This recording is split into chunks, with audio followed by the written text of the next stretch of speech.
করছে সরকার এবং নির্বাচন কমিশন।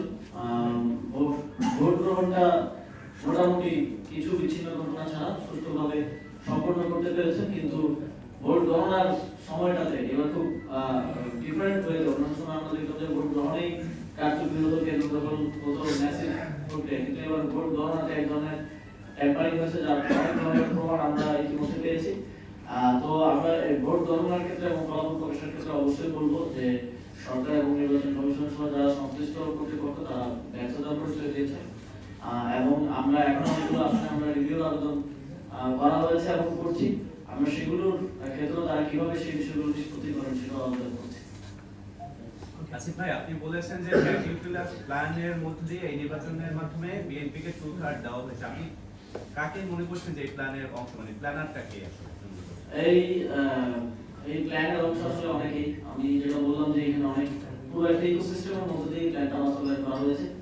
এখানে মিডিয়া এক ধরনের রোল প্লে করে, এক ধরনের বিতর্কিত রোল প্লে করেছে। কালকে আমরা দেখেছি, কালকে একদম মেইনস্ট্রিম মিডিয়াতে গুজব ছড়ানোর উদাহরণ আমরা দেখলাম।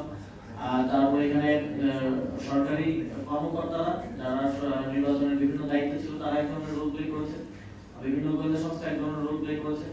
তো এক ধরনের এই সকল শক্তির সাথে এক ধরনের আন্ডারস্ট্যান্ডিং এর মধ্য দিয়ে এই গতকালকে এই 2/3 মেজরিটি পাওয়ার যে প্ল্যানের কথা আমরা বলছি সেটা বাস্তবায়ন করা হয়েছে।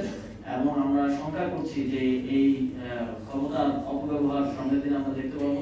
আওয়ামী লীগের সময় আমরা দেখেছি কিভাবে একজন ব্যক্তির কারণে আইন পরিবর্তন করা হয়েছে, সংবিধান পরিবর্তন করা হয়েছে, শেখ হাসিনার অ্যাবসলিউট পাওয়ারকে কি ধরনের অপপ্রয়োগ করা হয়েছে।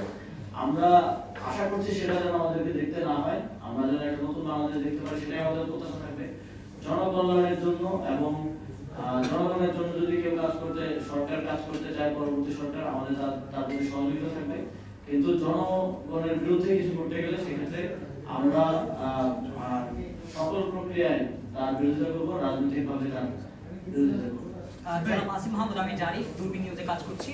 আপনি বলেছেন যে 11 দলীয় জোটের যে